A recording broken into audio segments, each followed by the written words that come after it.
Hi everyone! I am Mark Anthony G. Codilla, the third reporter of the second chapter entitled The Classical Country-Based Theories of International Trade.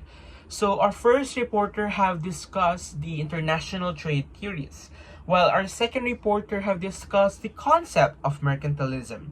Well, for today, we'll talk about a theory that relates to international trade and counters the idea of mercantilism. This is the theory of absolute advantage by no other than our father of economics, Mr. Adam Smith. So for this topic, we will have these learning objectives. First, we will discuss the meaning of absolute advantage. What is absolute advantage? We will also elaborate on the theory of absolute advantage as posited by Adam Smith.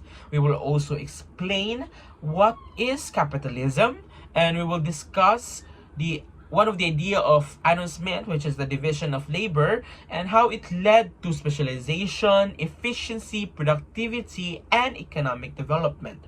We will also explain how these three theories, the theory of absolute advantage, the theory of international trade, and the theory of economic development are linked to one another.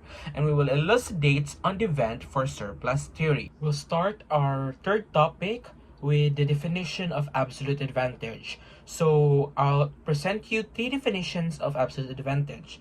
In the first definition, it is wherein a producer, like a business, a firm, a country, or even you, can produce a good better, faster, more efficient, and at a greater volume with only a few resources than the others.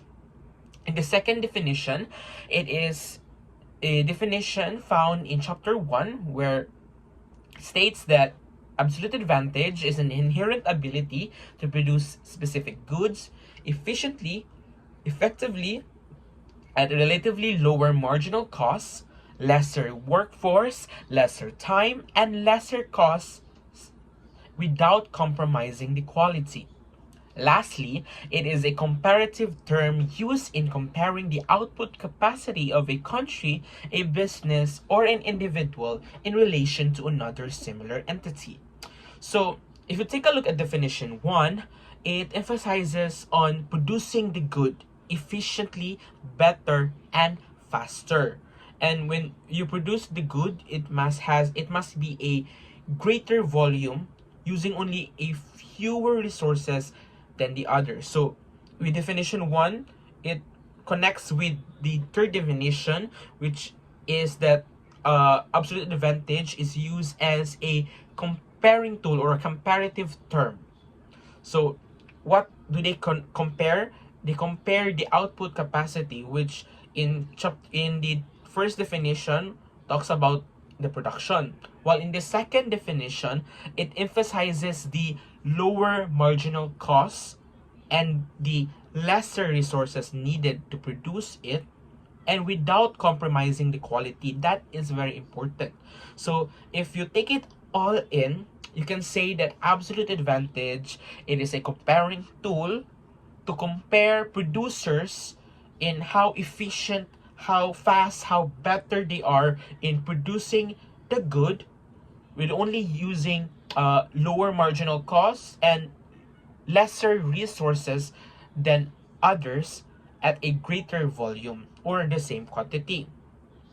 So we've talked in the definition, it mentions marginal cost. So you might ask, Mark, what is marginal cost?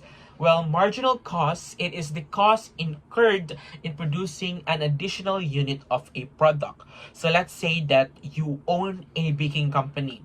Well, in that baking company, you have two bakers. With two bakers, you can produce 20 cakes.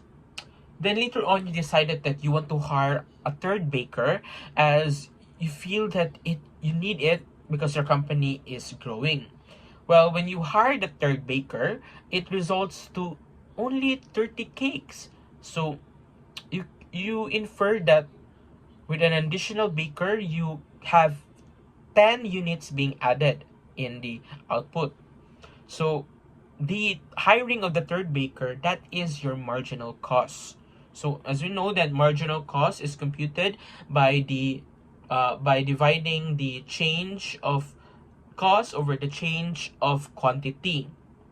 So since the baker, the third baker is added, it changed the cost. And with the help of the third baker, it released 10 additional units of output. So there is a change also in the quantity.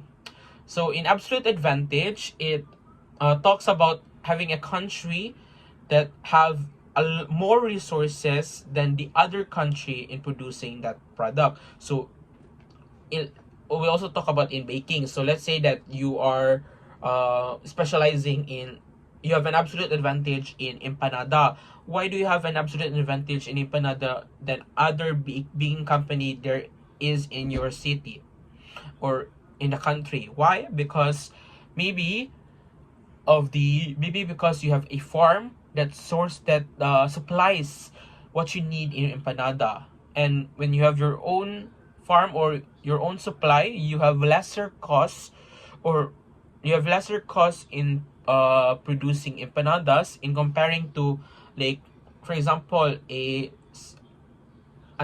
small business who produces empanada but then only gets her or his supplies from the farmers market, which is, let's just say, that is more expensive than your own supply because you have your own farm. So you have an absolute advantage over empanada. Well, it also not talks about, well, also absolute advantage not only talks about having more resources. It also factors in if you produce it efficiently, better, and faster than other. So when you're comparing a factory of empanada to a small business of empanada, the factory have an absolute advantage in producing empanada as it is more efficient, faster, and better, even though they have, like, let's just say that they have the same quality. In summary, we can say that absolute advantage is more about a country having better, faster, and more efficient and greater volume production at lesser workforce, lesser time, and at a lower marginal cost than other countries without compromising the quality. I would like to introduce to you an influential person, well respected in his field, which is economics, and he is an 18th century Scottish economist, a philosopher, and an author. And he is the founder of economics, the founder of modern economics, and the author of the books The Theory of Moral Sentiments, which became the foundation for his next collection of books, which is The Inquiry into the Nature and Causes of the Wealth of Nations, or we all know this as the short term of it, The Wealth of Nations. So he argued that human nature was self-serving and reasonable, and that by seeking to better themselves, humans inherently better society. So The Wealth of Nations, his second collection of books, is known now today as the cornerstone of capitalism. His book birthed the classical economics. He popularizes the term laissez-faire and the invisible hand. He argued for an economic system with little unnecessary government interference that allows people to serve their self-interest. Well, during this time, Smith, the economic system that was prevailing was that of the mercantilism. And fun fact, Adam Smith, he was the first person to coin the term mercantilism. Isn't it funny that he countered against mercantilism and then he also coined the term mercantilism? He argued that a nation's real value is what its people can produce in terms of goods and services. Well, if you take a look at it's like what he's describing, it's like our current word, which is the gross domestic product. He uh, he argued that to increase the production of goods and services, a society must be efficient, and those best at creating a particular should be the only ones creating that good. So he talks about like having specialization, like there is a division of labor, and this also talks about the theory of absolute advantage, which we will dig deeper later on. He also talks about a like an invisible a driving force in the society, which he terms it as an invisible hand, as he argues that members of the society will do what it is in their best interest, and that it is in their best long-term interest to create an efficient and moral society. So Mr. Adams' myth has many ideas that uh, that started economics. So without Adam Smith, there wouldn't be theory of absolute advantage. There wouldn't those basic theories or those basic concepts that we have now of economics. We have mentioned just now about capitalism. So you might ask, Mark, what is capitalism? So capitalism, it is an economic system where most means of production are privately owned and production is guided and income is distributed largely through the operations of markets, which will determine the prices, the products and services rather than the government. So capitalism is also referred to as free market economy or the free enterprise economy. So in capitalism, the production of goods and services is based on the supply and demand in the general market or the market economy rather than the government. So capitalism is often contrasted with socialism.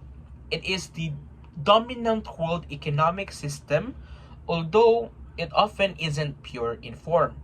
So the purest form of capitalism is free market or laissez-faire capitalism, as popularized by Adam Smith.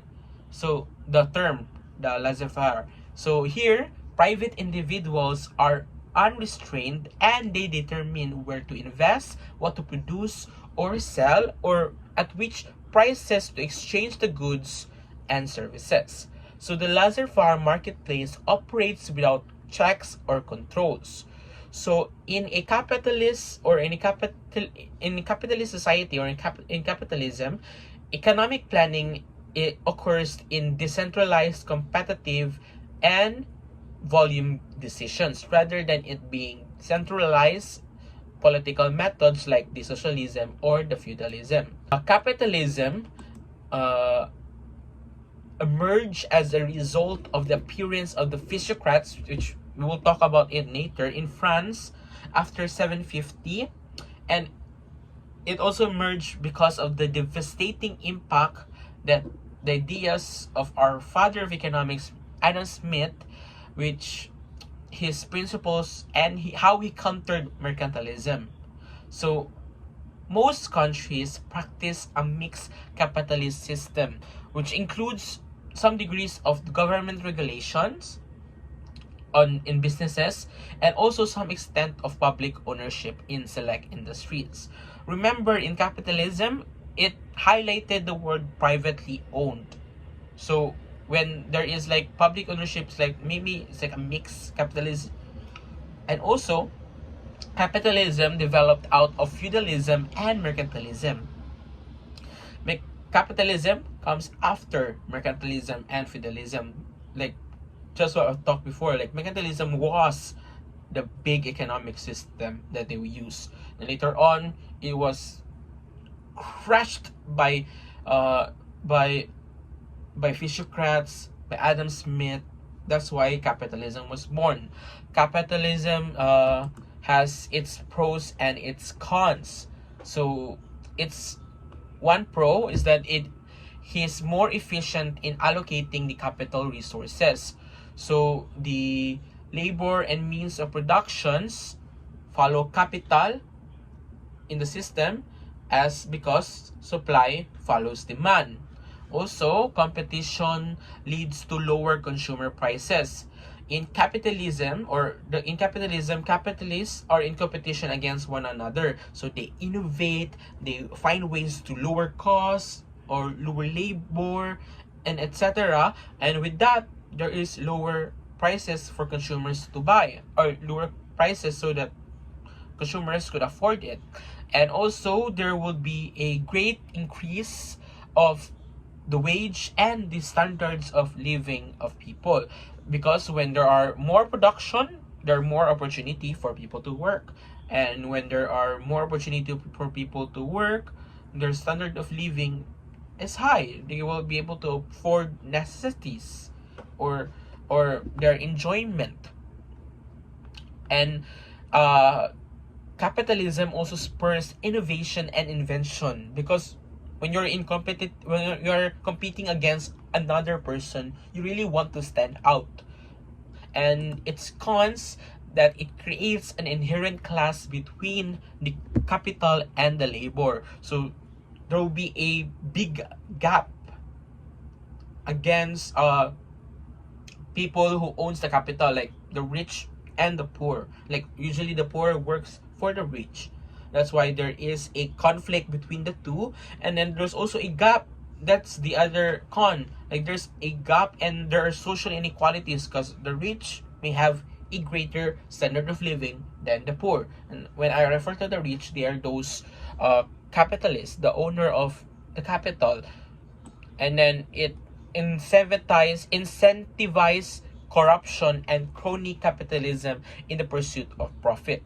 So capitalism can provide incentives for corruption for emerging from favoritism and close relationship, because like businesses would want people want the politicians to support them, so they will bribe them, uh buy their they will buy their position so that their business will boom and other business will not. And also it produces negative effects such as pollution. Because when you produce and produce and produce, you emit a lot of like bad elements. Like for example, in a factory or in a power plant, you pollute the ocean, the land. So just now I've mentioned about the physiocrats, which were one reason why modern capitalism emerged. So you might ask, Mark, what is physiocracy, or who are the physiocrats? Well, physiocracy was the first well-developed theory of economics. This term was first introduced by Dupont de Nemours, which translates to the rule of nature. And the founder of the Physiocrats, who were a group of French Enlightenment thinkers that believed that the wealth of nations derive solely from agriculture. Their founder was a French economist, an intellectual leader, and a consulting physician of one of the royals. He is Francois Quinault. His knowledge of the circulation of the blood and his belief in the creative healing power of nature influenced his later economic analysis. So he developed the first graphical representation of an economic circuit, and he compared it to the flow of the blood in the human body. So he associated the circulation of blood with the flows of product and money between farmers, landowners, merchant, and craftsmen. So the term physiocracy or physiocracy comes from the Greek word physis and kratos. Physis meaning nature and kratos meaning power. So this was coined to emphasize the basic thesis of this school of thought. So they assigned the productive power to nature or the fertility of land, which believed that through agriculture created greater wealth than that expended to produce it. So the cornerstone of the physiocratic doctrine was from the leader, Francis Quinault's axiom that only agriculture yielded a surplus. So he called this surplus as a product net, or the net product. So the physiocrats believe that the wealth of a nation lays not in the stocks of gold and silver, which is the belief of the mercantilist or the mercantilism, but they believe that it is in the size of the net product.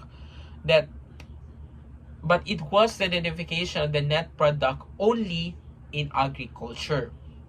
So he believed that they believe that manufacturing takes up as much value as inputs into production as if it created an output and consequently created no net product. So they only believe that agriculture created that net product. So it's not that commerce and manufacturing is discouraged by them. They said that it is not worthwhile for the government to distort the whole economy with monopolistic charters and controls and protective tariffs to prop up sectors which produces no net product. So they believe that if you consume a lot of input for that or value for that, and then it does not even create a net product, what use does it have to to the to the country or the economy? So uh the net product, it is the value of output minus the value of input, which is used as a measurement of the income generated in a production process. So their most significant contribution would likely be the emphasis on productive work as the source of national wealth.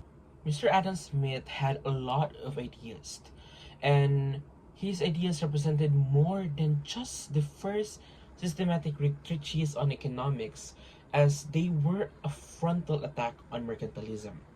So, just like the physiocrats, Smith recommended that leaving economic decisions to the free play of the self-regulating market forces, as they are a natural economic order that functions most efficiently if there are less involvement of the government. So, but unlike the physiocrats, Mr. Adam Smith did not believe that the industry was unproductive, as the physiocrats believed that agriculture was the only sole source, or the only one who can produce the net product. So Smith believed that uh, the industry could also produce a surplus above the subsistence level. He saw that the division of labor and extension of markets created a limitless or an almost limitless possibilities for society to expand its wealth through production and trade. So in 1776, he questioned the leading mercantile theory of the time, and he proposed a thesis to an alternative of the mercantile theory or mercantile view.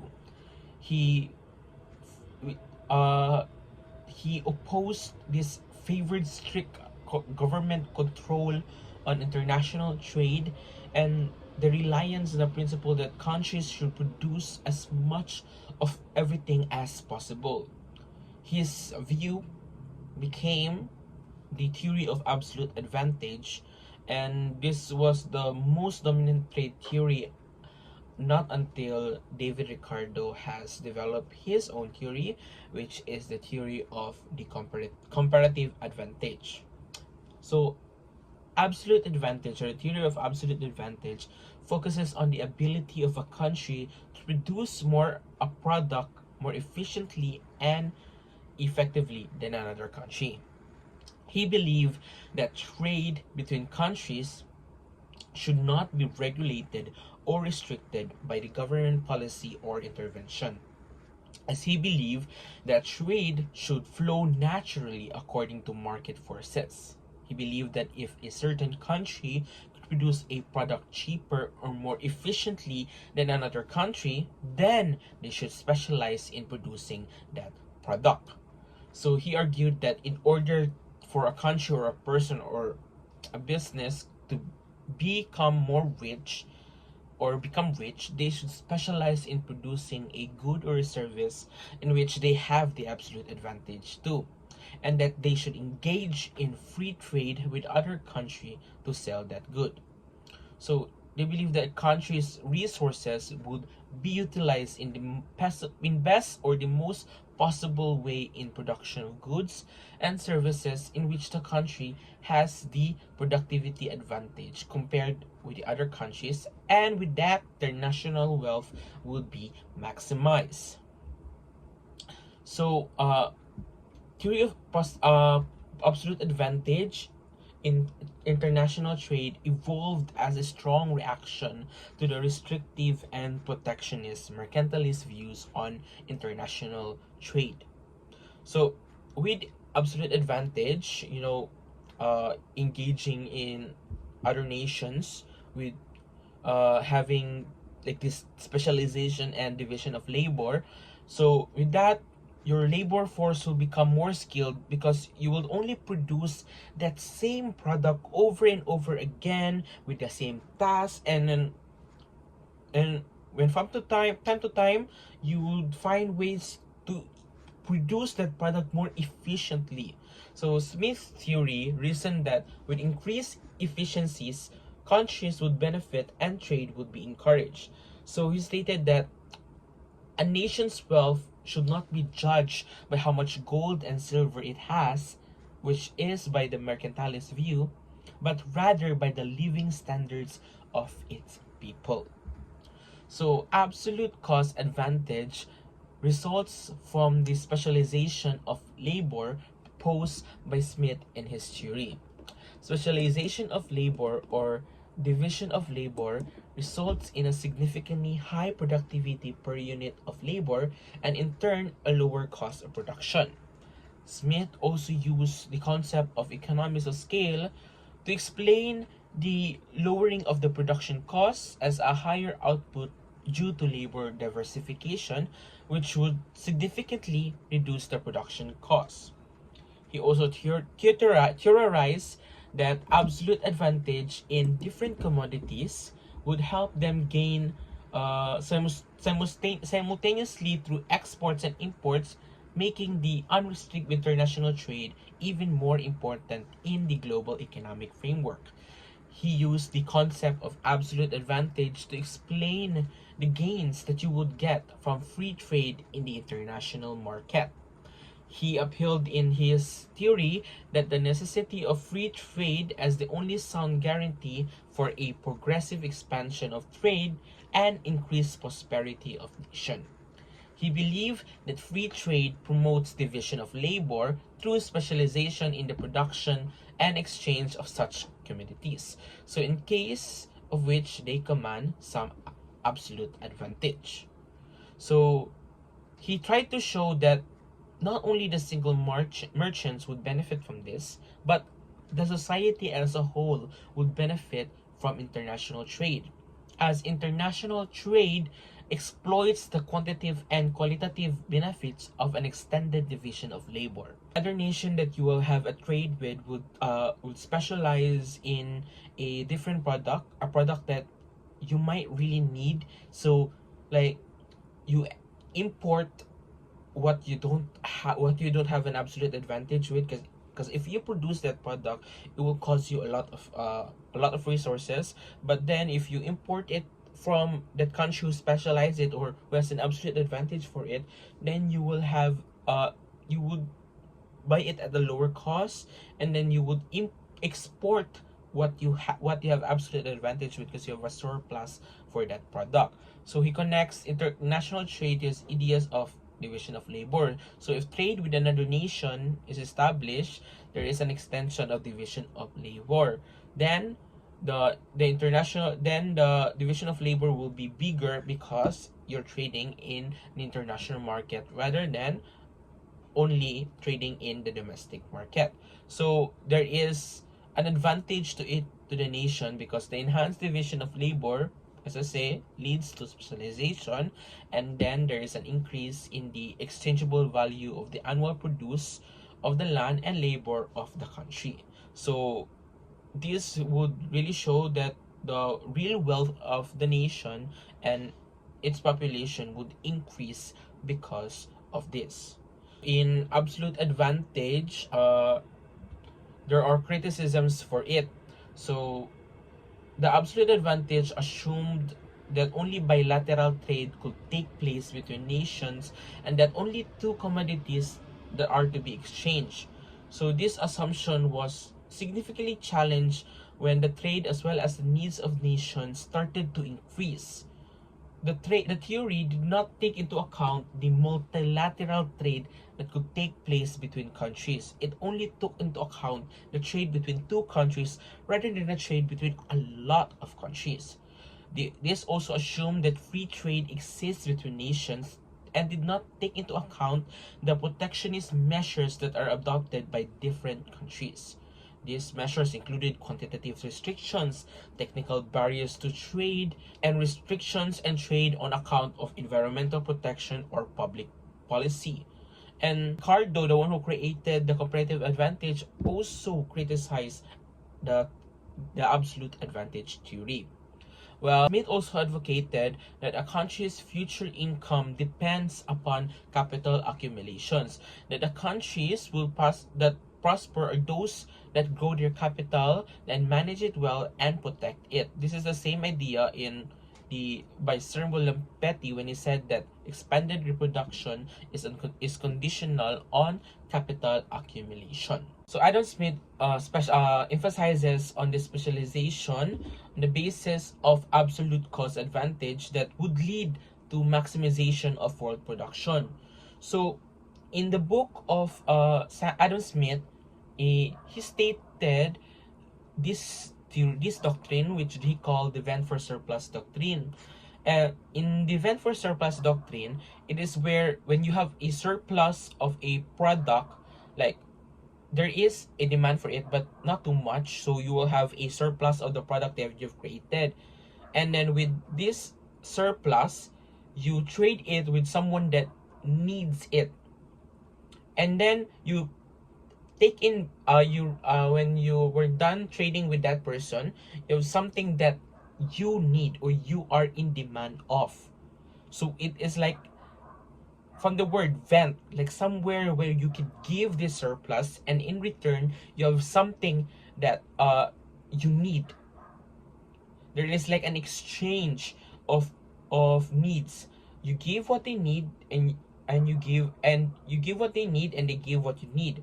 So for example, if you apply this in like a normal life, you have a supply a lot of supply for let's just say pencils, and you do not have a supply of ball pen, so you ask your classmate for ball pen and your classmate does not have a pencil, so you give your pencil and he gives you your ball pen. So you have a supply, you have a surplus of ball pen, you have a surplus of pencils, so you could give that surplus and in return you have what you need, which is the ball pen. This complements with the uh, international trade theory of Smith. So in other words, the doctrine implies that foreign trade results in the fullest utilization of the idle productive capacity that is likely to exist if there is no trade. So, and with this, all of the needs and wants of the population could be satisfied through trade. So now we have reached at the end of the topic, and to end this topic, let us answer one more question that has been bugging in our mind. How does the theory of absolute advantage, the theory of international trade, and the theory of economic development interconnected or interwoven with one another? Well, let's start with the concept of division of labor. So to produce the product, there is a division of labor, like the assembly line. Like this is what you do, to this is what you do to produce to be more efficient. And then when you have a division of labor, you have a specialization. So if you look at it in a international point of view, or in the international trade, from what I've said in the previous concepts, so what you have an absolute advantage with, that is your specialization. And then when you need another thing, that country has what you need, so that is their specialization. So where is the division of labor from? Well, the thing is, it is efficient because you wouldn't produce that product that they have an absolute advantage with, because you would you would, it would cost you a lot to produce it, and then you send the